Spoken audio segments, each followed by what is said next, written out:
circumcised? Are you circumcised?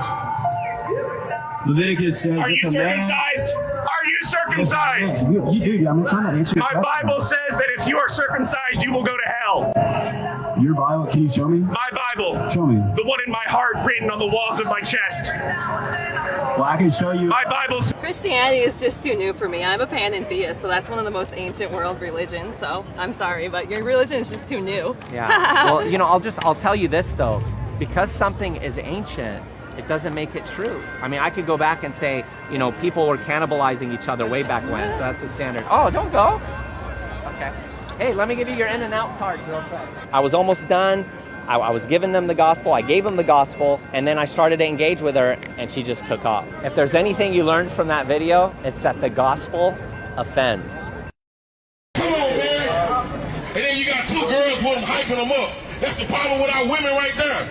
They talk about they want a good man, but they hype up niggas being homosexuality, man. That don't make any damn sense. Bring your little ass across the track. I know. We calling our asses out. Because nothing within the Bible that we have within our laws, of course, there is a lot of discrepancies. There's a lot of contradictions. There's a lot of contradictions in this book, 500 to be exact.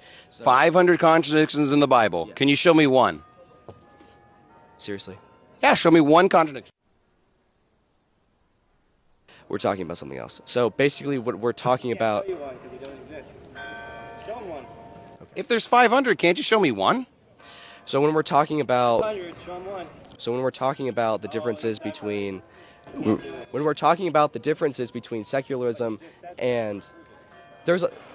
Name one contradiction within the law. There's a lot of them. There's a lot of them everywhere. We have them in many Supreme Court cases.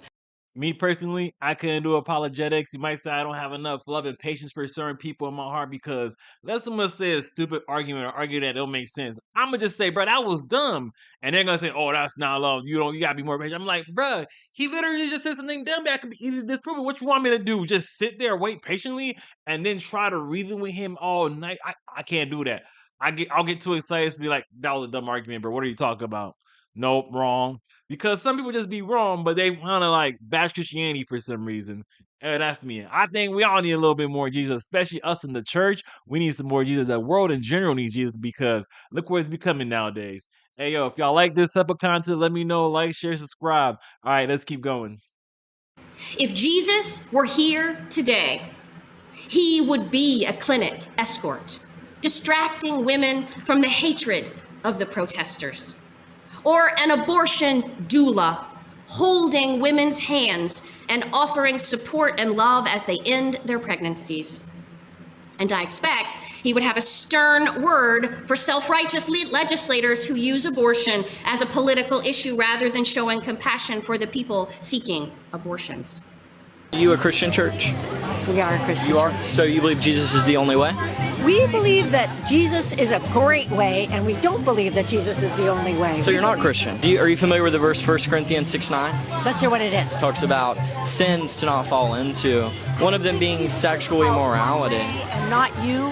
What about all those It letters? does say there's one way, but you don't believe Jesus is the only way? Good luck to you, and I hope that you feel the love of God every day and you spread it. Would you like a pride flag though? I'm good. It's an abomination to God. A few moments later. I'm here telling my daughter she's an abomination, she's going to go to hell. I didn't say that. What right is that for you to judge? I said pride is an abomination. No, it's not. Well, it's a Bible verse, ma'am. You guys should go apologize to her because that's rude. I'm just reading Bible scriptures. No. It says pride is abomination to God. No. Why are you going to come up and scream at me? That's not very loving. Because you made my daughter cry. I'm here to tell you right now, we don't care. Let me tell you, we don't care. I view the Holy Spirit like the genie from Aladdin. And he's blue. Unplanned, perfect. And he's funny. And he's sneaky. And he's courageous and he's everywhere. And he's wonderful. If Jesus were giving his sermon today, he might also have said, "Blessed are those who end pregnancies, for they will be known for their loving kindness." Call me unsexist if you want, but this is the reason why I don't believe females should be the head of church. I know y'all be like, oh, what was it? Paul sent that letter for a certain time, for a certain period, blah, blah, blah. I'm like, no, it doesn't say that in the letter. It just said, yo, females shouldn't, I don't permit women to lead men or teach men and stuff like that. Because I believe, and it's scientifically proven, females are more emotional than men, and men are more logical than females. So their reasoning ability will not be as good as a male. Call me a sexist. Go ahead. Go ahead. Get all your pitchforks and torches. I'm a sexist. Go ahead.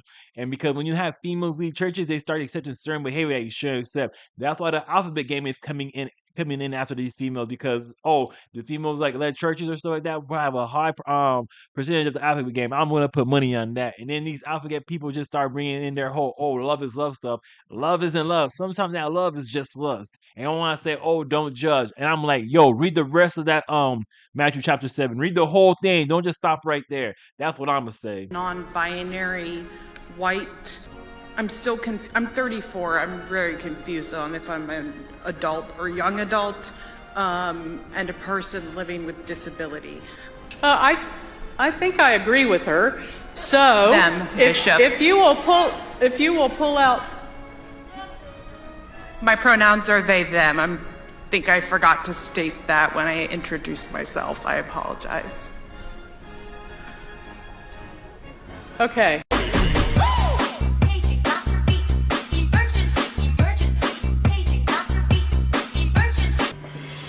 You don't want to be like this. This is disgusting. This is awful in every way. If I could kill it, I would. But I legally can't. But I've considered it. Clergy delegate from Minnesota, white, female, gay, adult, with pronouns she and her. White, male, straight, adult. Clergy, black woman. White, adult, female. African American, clergy woman, pronouns she, her. White, non-binary person, and my pronouns are they, them. She, her. I am a Latinx, lay, young adult. Cisgender male. Y'all know it's okay to walk out of some churches, right? When they start using pronouns in the church, go ahead and walk out. When they start embracing some of this alphabet game stuff, go ahead and walk out. There is no reason to just stand there and continue going to church when the churches like have all these demonic stuff going through them and like, you're supposed to be like not judging. Bro, like we need to start calling each other out. We need to start saying, "Hey, yo, bro, you kind of ain't doing it right. You kind of messing up. Hey, yo, you like." I'm not trying to say calm down for everybody. Like, pull them to something like that ain't it, big dog. But there's a lot of people that are like, we can't start doing that and bringing that into the church because people will stop coming. And hey, yo, if they stop coming because they get called out for doing something that's obviously sin, that's on them, not on you. That's on them. That's on their heart because if they feel convicted and they're like, I don't want to come here no more because they don't accept me for my lifestyle. That's on them, not on you.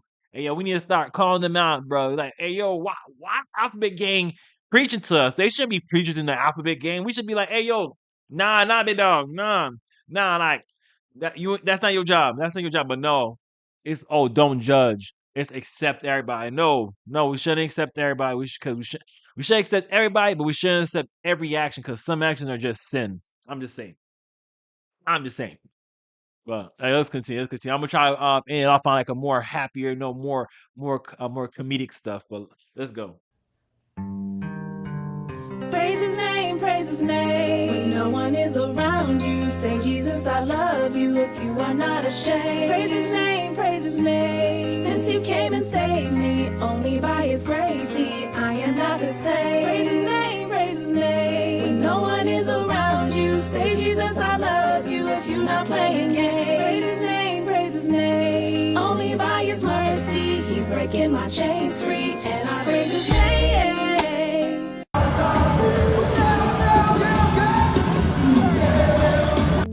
My brothers and sisters in Christ, we come to worship him and adore him, not to be entertained by him. I designed a Christian activewear brand. God calls us to be a Proverbs 31 woman. My biggest flex is representing Jesus in the gym. Maybe you know that's not how this works. No, that's not how this works. We need to stop mixing Christianity and the world together. We need to stop mixing stuff like, being in the club, let's bring that to the church. Let's have that same thing. I'm just saying we need to stop mixing things. Let's keep the club at the club and church at church. Like, hey, yo, I'm just saying he's not supposed to be going there for entertainment. And all these people that's trying to like use like put like a Bible verse on a daggone article of clothing when you know that article of clothing is like doing more harm than good, if you know what I mean. I just say you shouldn't be dressing like a certain way, and it's just say, "Oh, I'm gonna put God on it, and it's okay." Oh, I'm gonna put some crosses on it, and it's okay. I'm like, bro, why are we always trying to mix stuff of the world, the worldly stuff, with the church? We shouldn't be doing that. Let them stuff be separate. Like, if people want to enjoy the worldly stuff, let them enjoy that. And that people want to come to the church, let them come to the church. Why do we gotta mix those two things together? I'm not even saying it's a bad thing. It's just like when they can have like the church music similar to the club music. I'm not saying it's a bad thing. I just saying sometimes it can't be. Like sometimes they be like, it seems like a little too sexual in the songs. I'm like, that don't sound right. Can we like clean up that verse? That's why I like the more like older music and stuff that they use for the church, because they ain't worried about trying to mix the club music with the church music, mix the same like that concert vibe with the daggone church vibe. I'm just saying, hey, if y'all want to listen to that, like just let it not be bad and we good. You know what I mean? That kind of sounded stupid, I'm not gonna lie. But you know what I mean. Just like you know to a point where like, oh yeah, they're mixing a little too much. I'm just saying. But hey yo, if y'all like the content, let me know. Like, share, subscribe. If you want me to do a part 2, I'll find some more videos to do a part 2. If you want to send me some, hey yo, it's Diminished, it's the IG, Twitter, all that stuff. Go ahead and try and send it to me on Twitter, TikTok, saying I'll make a bigger compilation of this stuff. All right, just let me know. Hey yo, I'm out. And we're out of here like a screaming herd of turtles.